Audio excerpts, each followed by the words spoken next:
Hey, aloha. Aloha. Aloha. Boy, do we have a show for you. There's a reason we're all three dressed this way. Mark, you want to take it away? Absolutely. Today we're honoring a very special lady, Mother Earth. It is Earth Day 2021, and this special episode, we have Jim Kimo West, and Hawaiian culture honors Mother Earth. And Jim just won the 2021 Grammy for the Best New Age Album, which is More Guitar Stories. And we're going to be hearing some of that during the breaks on the show. And the thing is, don't expect airy-fairy, new agey stuff with Jim. This guy is rocking. And he's not only the world's foremost slack key guitar players. He writes his own music, records his own albums, and he's toured with Weird Al Yankovic since the 1980s. But he fell in love with the people and the culture of Maui, where he's become a Hawaiian musical legend. And so I'd like to offer an aloha and mahalo to our very special guest, Jim Kimo West. Welcome to the Psychic and the Doc, Jim. Mahalo, Mark. Thank you so much. It's great to be here.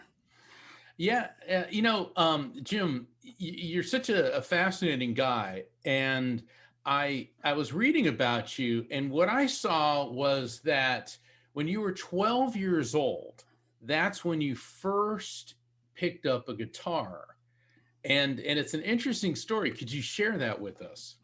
Yeah, my older brother played guitar. He was kind of played folk music for fun and that kind of stuff, and his guitar was in the closet. I think he had sort of neglected it for a few years, and it had like 2 strings on it. So I think when I was 12, I started noodling around on this 2-string guitar, and he saw that I was interested. So he went out and bought a set of strings and a book and, all the things for me. And so I kind of owe him, my start in music. As soon as I, got that guitar fixed up, I just fell in love with music and just locked myself in the room every day after school.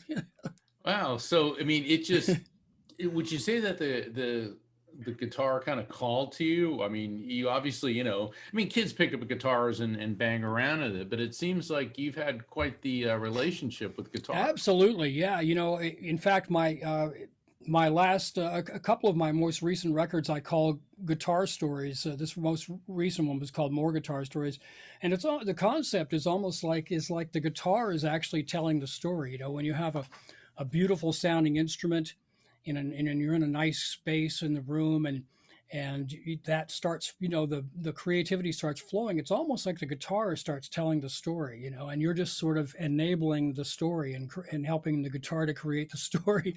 So yeah, guitar, I think it did call to me in the beginning, and it was just a magical experience. I want to ask you a question. You asked me a question about have I been to Hawaii? And I said something like 1,000,000 times. Of course, it's not 1,000,000 times. I wish it could be 1,000,000 times. That is absolutely not correct. But I am from New York. Being on any of the islands of Hawaii at any point in time in my life was never really in the cards. And then it was. And I found myself in an interesting place in relationship with someone, meeting a ton of friends, live there.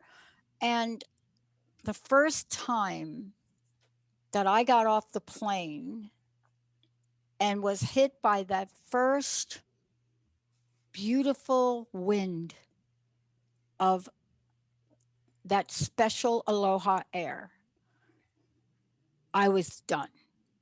That was it. And fortunately, I was able to make a lot of trips back and forth. But I had a lesson I learned. Guitar, as the way I grew up listening to it, and guitar in Hawaii, especially Slack Key, that was a totally orgasmic experience, if you don't mind me saying. And I just wanted to point that out because it's almost like its own version of heaven, isn't it? It is. I came to Hawaii first in 1985, and it was just by chance I went to a little town called Hana, Maui, and it's a very remote village on Maui that's actually one of the most Hawaiian places. And I hadn't even been to Waikiki or even Lahaina. I went right to Hana. Just the most amazing coincidence that this happened. This family that I was staying with, they had a lot of Hawaiian music records. And when I first heard the Slack Key records, I just thought that music just feels like it's coming out of the earth. It feels exactly like what I'm seeing here. The music just sounds the way the place looks. And I was just really drawn to that style. I'd been playing guitar for a long time, but that's something resonated with me. That music resonated with me so much. And for years, I didn't even try to play it. I just loved to just listen to it. And then eventually, I started writing songs in that style. Wow. Yeah, and what I've observed and resonated with your music, it isn't just Hawaiian music. You incorporate world music, all types of different sounds. And what is it about the world music? What is it about a different type of music? Is it something that resonates with you? What is it that draws you to these different cultural musics? Well, a lot of my records are really based in the Hawaiian Slack Key tradition. I do a lot of, I bring my own influences into it and sort of do a contemporary version. But now my last record, More Guitar Stories, and the previous Guitar Stories records, those are a little bit of a diversion. So they're a little bit different than my other records. In those records, I did try to incorporate other world music influences. I've always loved Middle Eastern music, so on my first Guitar Stories records, I have a tune that's, uses the Slack Key tunings and techniques, but is in more of a Middle Eastern sound. On this last record, More Guitar Stories, I have a track using the same Slack Key techniques, but doing more of an Indian classical style. So I'm interested in all kinds of world music, and the Guitar Stories series of records that I have. That's sort of my place for exploring all that stuff.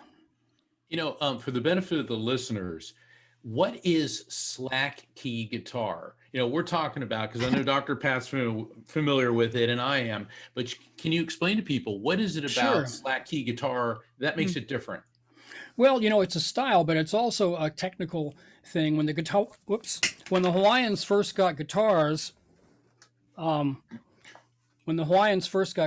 they just came up with their own ways of tuning them, and meaning that they would slack some of the strings down, to create like a chord. Now on the mainland we call this open tuning. So technically it's an open tuning. And what makes slack key interesting in Hawaii is all the families would have their own tunings. They would keep them secret. And the style of slack key was handed down from father to son or from uncle to nephew. It was never, you could not learn slack key from someone other than a family member. So they kept it within the families. So that style became, all the families had their own styles and tunings, and they would carry on those traditions through the generations. So slack key essentially means slacking the strings down to create an open tuning, but there are hundreds of tunings, and so many, every tuning has its own kind of mana, its own power, its own set of possibilities. So every time you change the tuning, your chords are different, and you can do things in one tuning that you couldn't do in another tuning. I hate to put you on the spot, but is there any possibility you could show us? Sure, yeah, of course, yeah. Yeah, that's what I like. This is where we're going to get real now. Here we go. All right. Well, I could sort of demonstrate. In standard guitar tuning would be something like this. And when Hawaiians first got guitars, it didn't seem to make a lot of sense, so they would lower some of the strings down and create a chord. So it's all of a sudden, by lowering, for example, these two down a step and this one down a step, you create a G chord. So now we can play bass and we can play melody at the same time,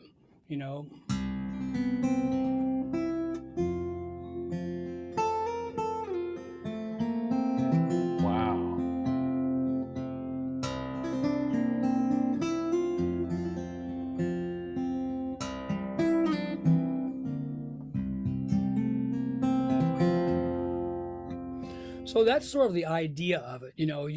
You relate by slacking the strings and creating those open chords, you can play bass lines and you can play melody all at the same time. Because instruments, there weren't many instruments in old Hawaii. We're talking about the mid 1800s, yeah. And Right. So one person would kind of have to be the whole band on the guitar.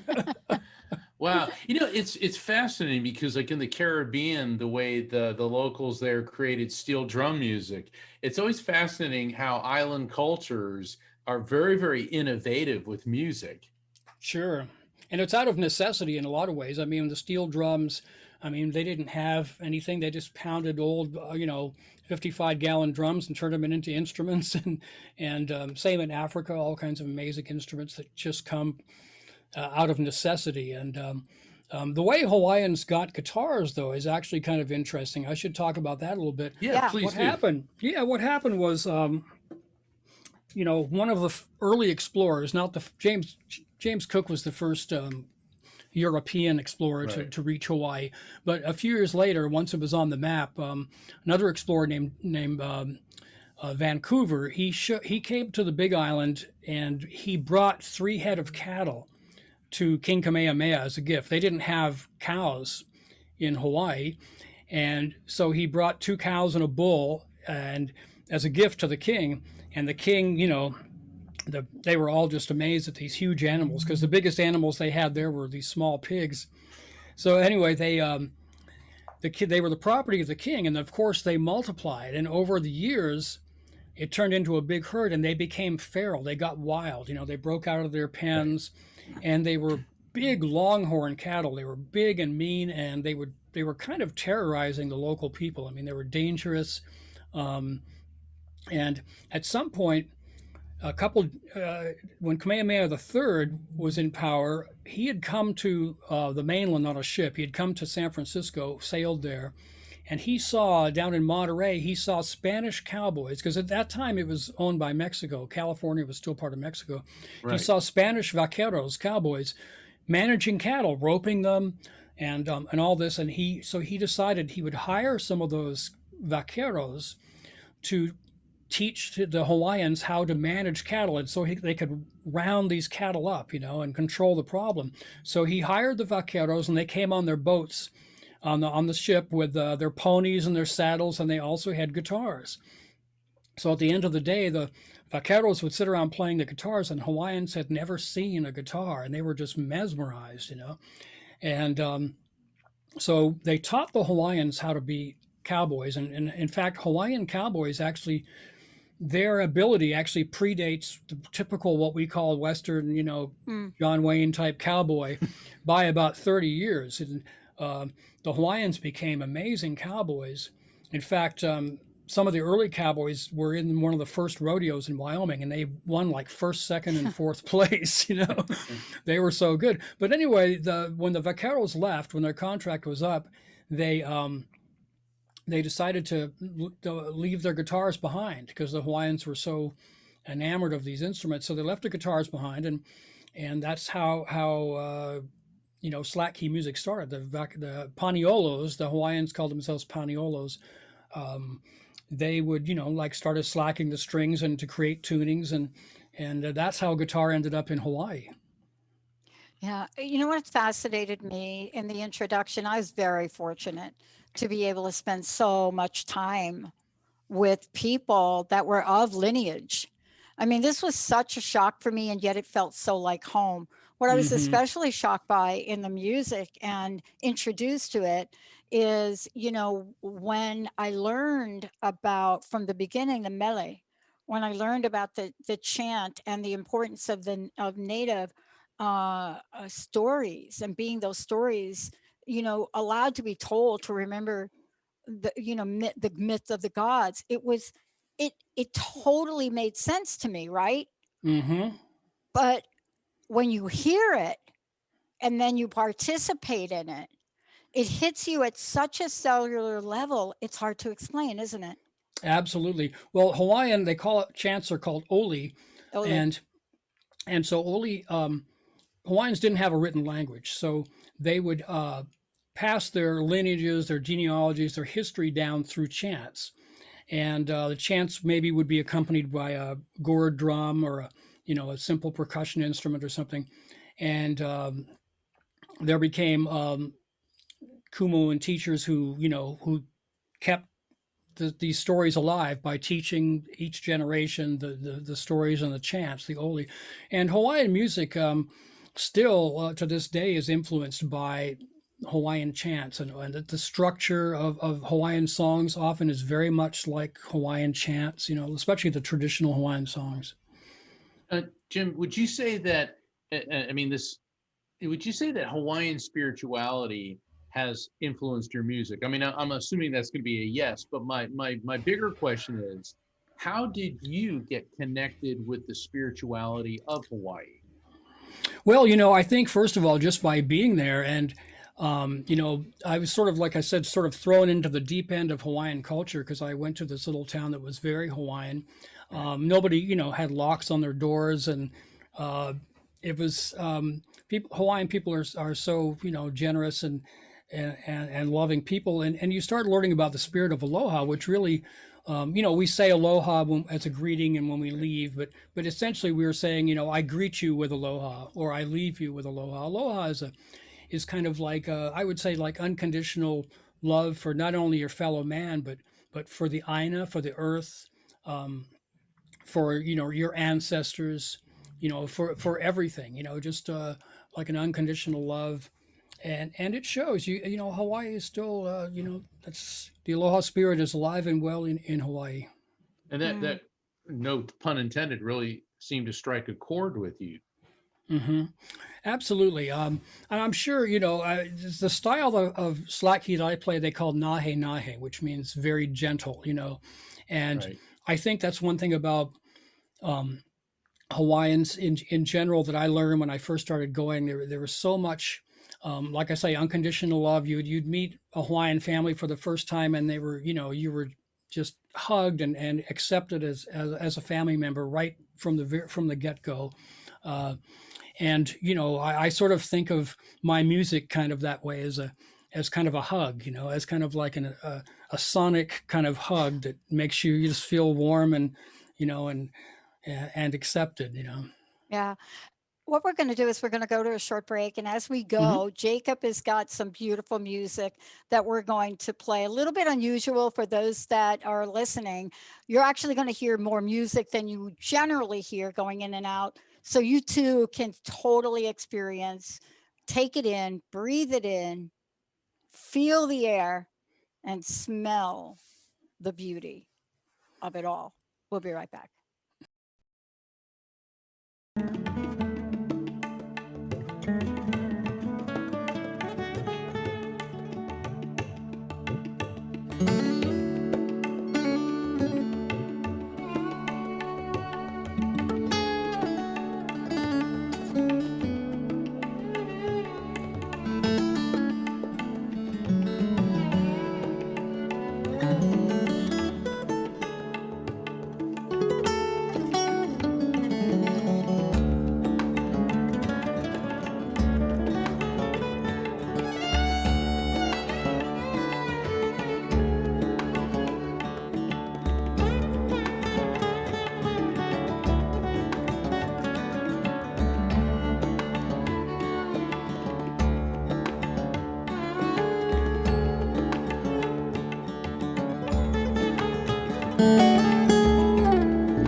Wow, welcome back, everyone. Welcome back.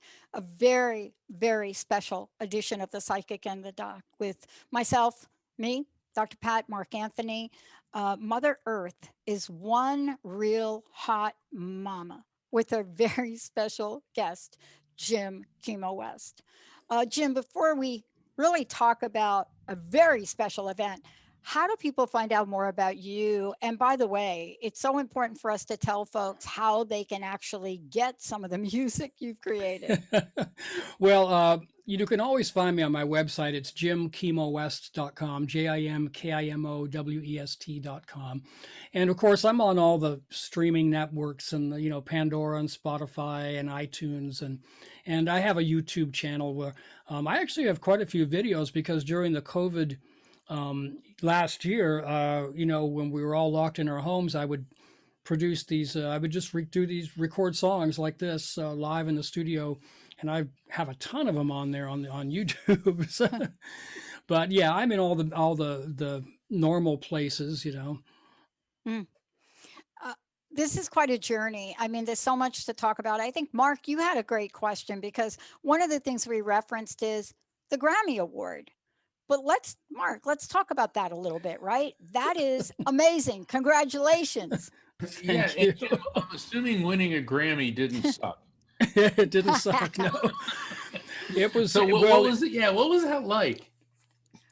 Well, the actual show this year, of course, was virtual. It was like this, like we're doing here. Yeah. And it was so very different because I had been nominated before and actually, went to the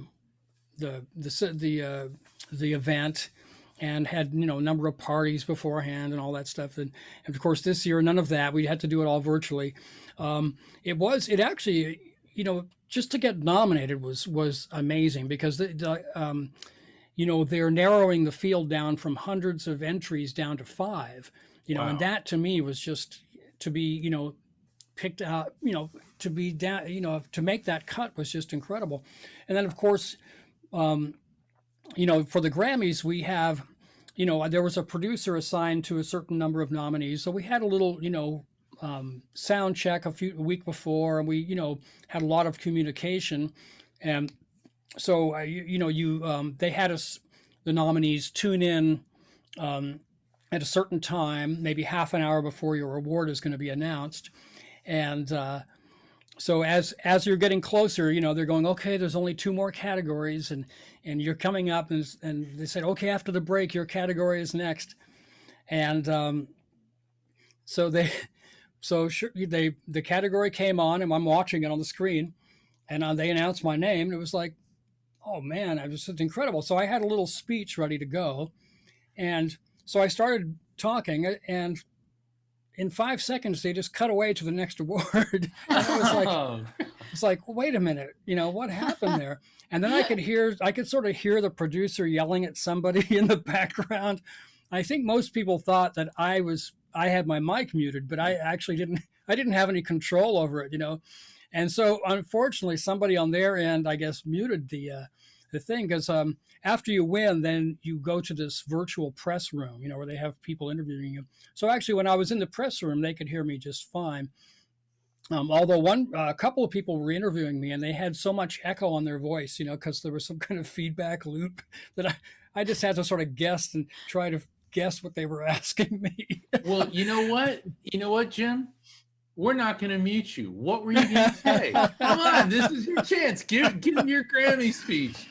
Well, what I did actually was some friend of mine suggested that I just record it and put it on YouTube. So I did that, and essentially I thanked the Academy, of course, and all the sort of indie artists who are sort of part of my network.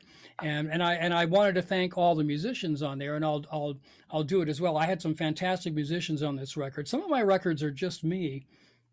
This record had some great players. I had the great Jimmy Johnson playing bass, who's a legend. M.B. Gordy played percussion, fantastic percussionist. Charlie Bichoret, a fabulous violinist. I also had Dan Lutz playing upright bass. I had T.J. Troy playing tablas. And I had Simone Vitucci playing cello. Wow. And my friend Cenk Erdogan from Turkey played the fretless guitar. So, Ben Powell also played violin too as well. Amazing. What was that collaboration like? I mean, so often we talk about the music, but we don't talk about the journey. And, what I'm always fascinated by and was extremely intrigued by, especially when we're talking about music that has such a powerful, both spiritual message and otherwise, there's a journey that happens when people come together. And we end up talking about the Grammy, but I can only imagine what the creation of this was like. What was that like? Well, normally it would be much different, but in the year of COVID, unfortunately, some of the songs I actually were started before COVID happened. So I had actually, people over and recorded with folks here. But then once COVID happened, then the musicians all had to record their parts at home, So I would work up the song to a certain point and say, okay, I need some bass. And I would send it over to the bass player, and he would record the part at home and then send it to me, and I would mix it in, And so unfortunately we had to work that way during COVID, and there were so many records. I mean, almost all the records in the world that were produced last year were especially after March, were done the same way, Wow. So it's a collaboration. Now, I mean, I wouldn't say there were so much of a collaboration as, I'd write the tunes, and then I would hire the players to play parts, and they would come up with their own parts to a lot of extent, but I would also have parts written out. But I'm looking forward to now getting back to where I can actually get together in person with musicians and actually collaborate and write things together in the same room. Yeah, I hear that from my musician friends. It is one of the things that when they talk about their heart, they love music. There's no doubt about it. You can't do what you just did on air and not love it, right? But there's a little hole in their heart, because part of loving music is that connection and collaboration. And I wanted to talk to you about you and your connection to the islands of Hawaii. I wanted to ask you about that because there's something that you just can't explain. And I'd love to hear your experience with that. Well, I was saying before, I first went to Hawaii in 1985, and I fell in love with Hana, the town, and I ended up living there for quite a long time. It's a very hard place to live in some ways because it's a 2 hour drive a store, to any kind of real Yes. store, you know. Yeah, I know. And and the only gig is playing in the there's one hotel in town, and 2 nights a week they would have music in the bar, so that's the only gig you can get in town. but um, but I always maintained my connection with Los Angeles, But Hawaii has been so special to me. I mean, when I created my first record, I had written a number of Slack Key tunes inspired by Hana and the people that I've met in Hana. And I would record them just so that I wouldn't forget them. And at some point, somebody said, "Well, you've got 12 songs. Why don't you make a CD?" And I hadn't considered it being some kind of commercial enterprise. But I loved the idea, and eventually I had a CD. A friend of mine did the cover, and the CD was called Coconut Hat. Hmm. So the cover of that of the is a coconut hat made by a friend of mine used to weave hats down by the waterfall, and sell them to the tourists, So one of his hats was on the cover. Uh, so I've had this long connection, especially with Hana, a very, very deep connection, and it's certainly influenced my music. I mean, I've written so many songs inspired you know by all of Hawaii, but especially that part of Hawaii. Jim, you brought up something earlier. You talked about mana. And what I found really fascinating is mana is the energy that everything has. Yes, And in yeah. my work as a psychic medium, that's a huge component of that. And I work with it in the realm of quantum physics, that everything has its own frequency and vibration. But Hmm. have you explored mana? Have you done any type of techniques to commune with nature? And if so, did that impact your songwriting? Well, my favorite thing is uh, when I'm in Hana. What I really love to do is hike along the coastline because it's a very rugged coastline. Yeah, And speaking of power, I mean, the waves are powerful. They're yeah. sometimes just splashing against the rugged coastline. I mean, sending plumes of water 50 feet in the air. Very, very powerful. But you can safely walk along the coastline, and maybe you can dip into some tide pools that are safe. But there's a certain energy that from the ocean that you get when you're hiking the coast on the windward, almost any of the windward sides Windward, of any of yeah. the islands. Yeah. It's a whole different thing than the leeward, where you have the hotels and the nice sandy beaches and the quiet water. The windward side is rugged, and there is power and energy there, and almost sometimes where I used to stay was right on the ocean there, and sometimes it would almost be too much. It'd almost be like, okay, the ocean's got to calm down here. It's a little bit too much power. But there's something about that rugged ocean power that is just so compelling, and I can't help but think that has influenced my music a lot. You know, You know, Dr. I'm yeah, sorry, go but ahead, Dr. Mark. Pat, you brought up something very Sure. important, or before when you talk about the process. Yeah, We the talk about journey. the end product Yeah. and the road to Hana. And it's interesting because Oh, all three of us have been to Hana, oh boy. and you go from Lahaina to Hana. And I did that, and I drove, and I did some hiking there as well, and so I can relate to what you're talking about. But I remember encountering other tourists who were like, "Well, we just drove through all these woods, and then we're at this place," and it's like, what they're not getting is it's the journey, not the destination. Yeah. Yeah. And I think it's important, and that's one of the things that I've learned from my Hawaiian friends, is that we're so outcome based. It's the Oh, process that's important. And it seems, what I'm hearing from you, Jim, is like when you sit down to write a song, you don't say, "I'm going to write a song about this." It seems like it's a process. uh, Yeah, absolutely. I mean, I never really sit down and say, okay, I'm going to write a song.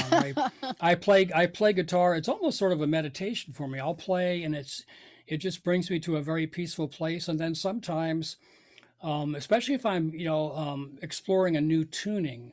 Like the thing is with these tunings, like when you come up with a new tuning or try a new tuning, all of a sudden it's this amazing sense of discovery because you're discovering these new things that you've never Mm. heard before, that you've never tried, and that sort of ignites that creative spark. So oftentimes when I'm playing with a new tuning, I'll write 3 or 4 songs. Some of my records have been inspired by just the discovery of one tuning, where half Mm. of the songs on the record are things that I wrote right away. But in Hawaii, everything is it's a different pace. Especially in Hana, people aren't real, like you say, they're not outcome based so much. It's more about the process, and it's things are more important. Family is so important. I know Oh, yeah. living there will be hard. For example, to get work done on your house, like if you had to have a plumber, you'd the guy, the local guy would say, okay, I'll come over, I'll be there tomorrow, and then he doesn't show up, and then you see him at the store, he goes, oh yeah, my cousin came into town and we had one luau and went Yep. fishing or something. But that's understandable. It's like, oh, okay, no worries. That's more important than coming over and fixing my plumbing. I love that.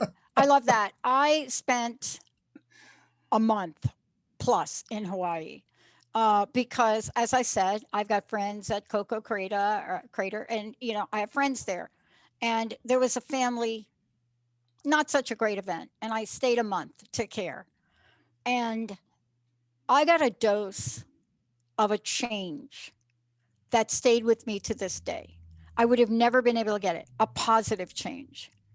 And it was so stunning and shocking to me that here I was building a network, da da da da da da da.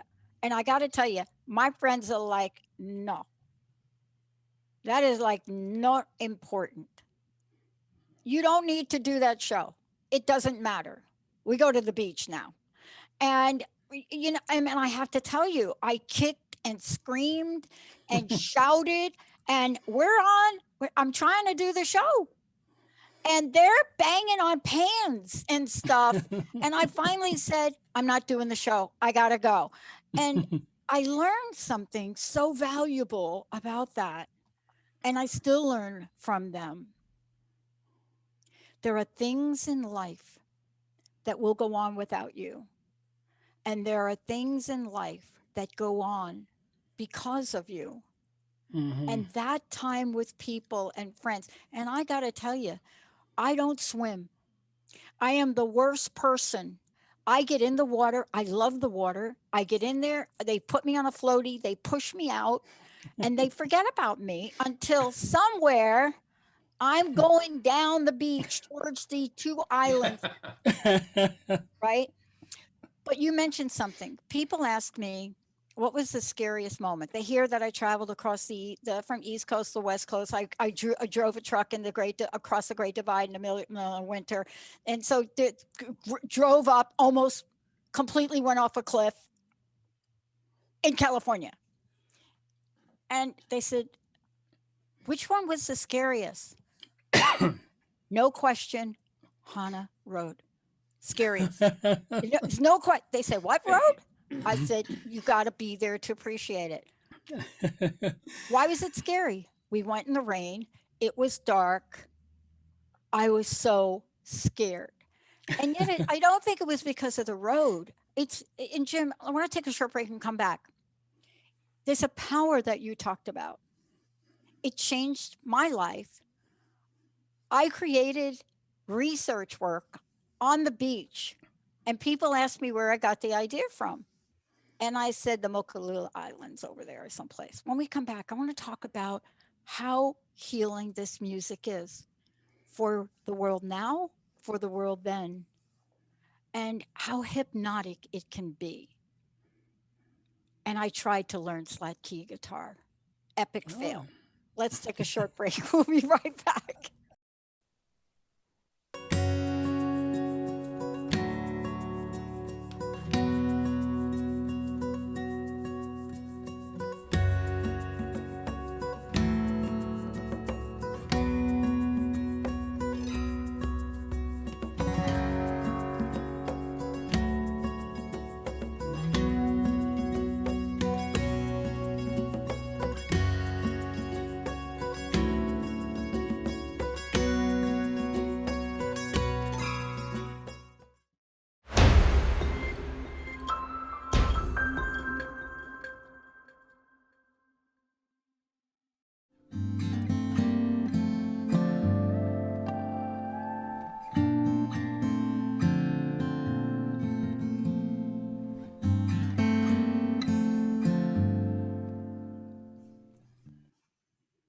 Wow, welcome back.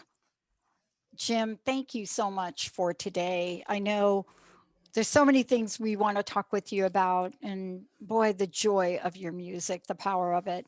Again, please send everybody to how they can find out more about you and go watch your videos and just, like spread the aloha. Spread the aloha. That's right. Yeah, my website has all the links, Uh, jimkimowest.com. It has, the links to the YouTube and streaming and all that, all those places out there. Hopefully you'll be able to see me play live before too long. I mean, that's what we're all hoping for. So uh, do you tour separately from the Weird Al band as well? Oh yeah. I do my own tours. This year and last year would have been a good time to do it, but mhm. unfortunately we Right. couldn't do any of that. But yeah, normally I do when I'm not on tour with Al, I will do my own shows. And I think I might have some stuff coming. I know I have a show coming up in October on Maui, the Slack Key Show, which is a weekly show hosted by George Kahumoko Jr. It's been Oh, going on for maybe 12 or 13 years. They have a different artist every week. So I'll be there on October 7th, I believe, for that. And hopefully there'll be some more live shows before too long. oh, I hope so. Oh, there will be. It's everything that we're seeing, and the messages I've been getting from the other side, and this has come up a number of times on the show that we're on a reverse course now, which is a good thing. So Mm, we'll be seeing you back on tour. Mhm. Jim, I good. experienced something known as white rain when I was in Hawaii. And I know that you're familiar with it. Could you share with our listeners what is white rain? Well, they have in Hawaii, there are probably 100 different names for different kinds of rain. And what they call the uakea. Ua is means rain, and kea is white. Uakea. There's a number of different kinds of uakea depending on where you are. And what uakea is, it's a very very fine misty rain. And in fact, in Hana they call it the uakea ohana. It's It's a beautiful. very very fine white very fine misty rain. It's very fine, and sometimes what happens, it often comes down while the sun is shining. So the sun is shining, and you have this misty rain, and it's caught up in the trade winds, kind of swirling around, and it'll sometimes create like a prismatic effect. It's very Yep. magical. Yep. So I have a song called "The White Rain," which I actually wrote, completely inspired by sitting there Mm. on my lanai watching this, and I wrote the song on the spot, like directly. It's one of those situations where I wasn't just improvising; I was just Mhm. completely inspired by this, Mm. this phenomena. And like I say, in different parts of Hawaii, they have different names for it, but it's a very very light misty rain. Oftentimes, like I said, you see it while the sun is shining. So then you sort of getting these rainbow prismatic effects, while it's happening. This You, is so. I'm sorry, Dr. Pat. no, go ahead. I just want to say this is so perfect for Earth Day. Because Yeah. the whole point of Earth Day is to honor the only place we have to live. I mean, ingenuity, flying around on Mars is great and all that, but let's face it, this is where we live. And what you're telling us, Jim, is that when you open yourself up to the vibration, to the feeling of Mother Earth, she speaks to you. And the way she speaks to you results in your creative process. That is how songs are created. And I think that it's very important this Earth Day and every day for people to realize. Now, Jim is very sensitive to this vibration and he listens Yeah. to it.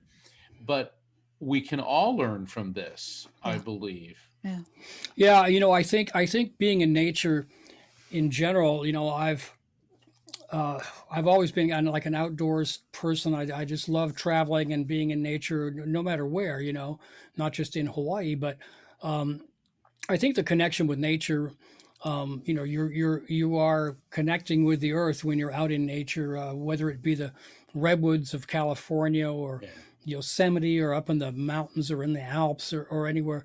I mean, there's something that just connects so very deeply inside of you when you're in beautiful nature. And in Hawaii, for example, I love to go fishing on the rocks, but it's not really, it's more about being there than it is catching the fish, I Yes. like to catch the fish, but it's really about being in an incredible place and just soaking in that energy of the place.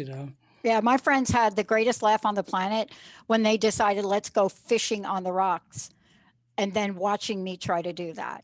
You I'm have to in be my very own careful. zone. You have to be very careful. And I'm being in my own zone, and I'm very focused, and you could hear the laughter, honestly, from the Big Island all the way to Kauai.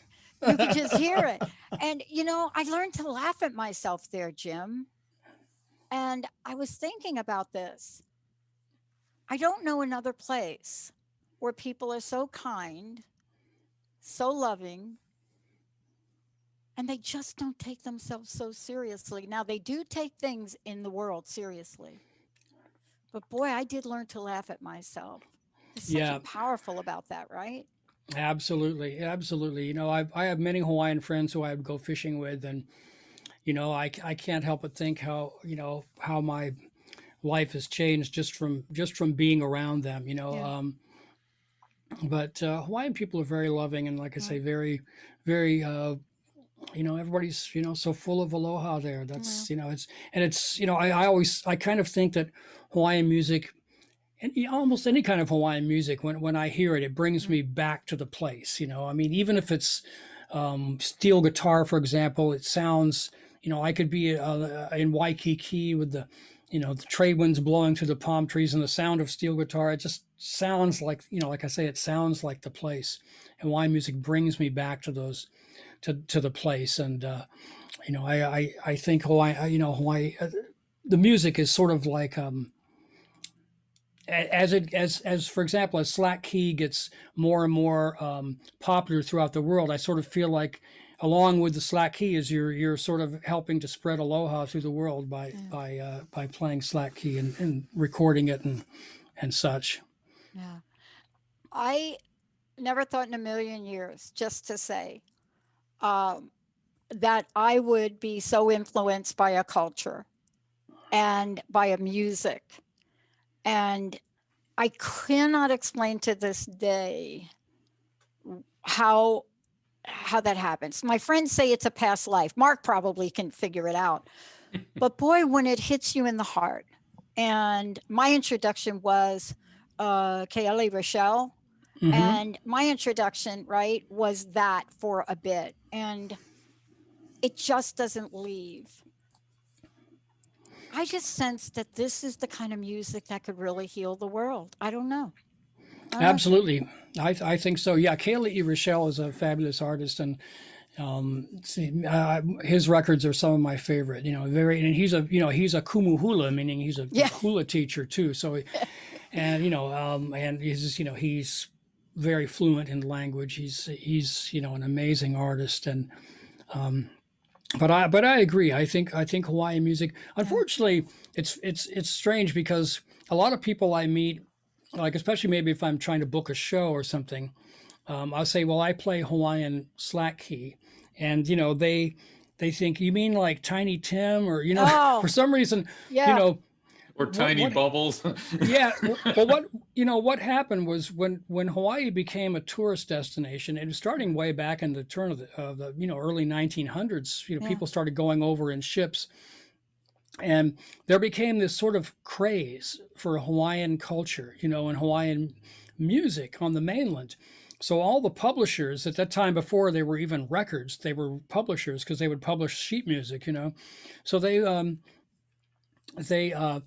there was a huge demand for Hawaiian songs, right? So all these publishers in New York and Chicago had all their staff writers just write, Hawaiian songs, and they would be like almost like comedy songs, sort of vaudeville-ish, with Yeah. ridiculous English lyrics. And so unfortunately, like sometimes when I'm trying to book a show, the people that are Mm, that I'm talking to think of think that's what Hawaiian music is, and I was like, It's oh, not. Yeah, they actually think no, there's it's a pineapple juice commercial or yeah, something. right, Yeah. and so I have to explain to him, no, though, like Slack Key is an old folk tradition. It's it's actually older than the blues. It's very old, and Hawaiian music is music it's in Hawaiian language most of the time. I mean, real Hawaiian music, and Mm-hmm. it's not my little grass shack. It's something different. So I always try to educate people to that. Because they always think, oh, you mean that kind of comedy music? It's like, well, not really. No. Wow. Jim, I hope you'll come back. And Absolutely, I'd love that. because I want to also invite you back, because one of the things, it's an hour. There's so much to talk about.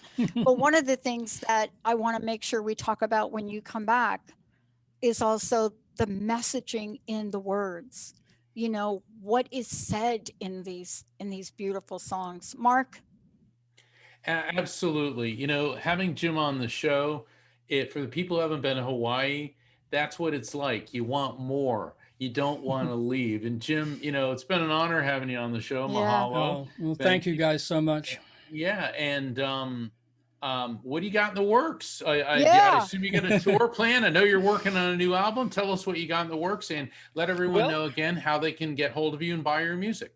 Yeah, last year I was locked in my studio all year, so I actually finished up another record last year. And since the Grammys were coming out, I didn't want to release it because I thought, well, that'll be too confusing. So that's going to come out in June, and it's a follow up to my Moku Maluhia record, which also got nominated for a Grammy. So it's very relaxing. It's not going to be like a world music thing. It's more in the Hawaiian vein, Hawaiian contemporary sound, and very stripped down, but very, very beautiful record. And now I'm also working on another record right now too as well.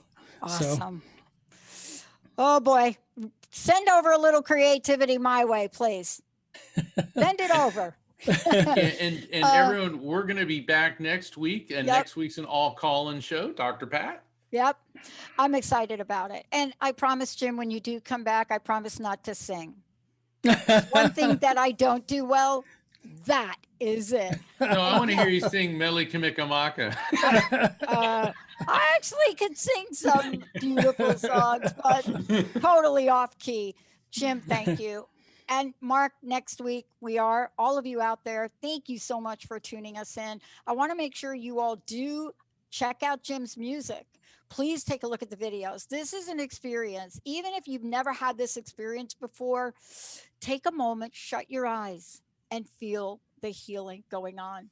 Jim Kimo West, Kimo West.com. Mahalo. Check it out. Thank you. Mahalo. Hello. Oh boy. Thank you, everybody. Thank you, Jacob. Thank you all for tuning us in and turning us on. We'll see you next time.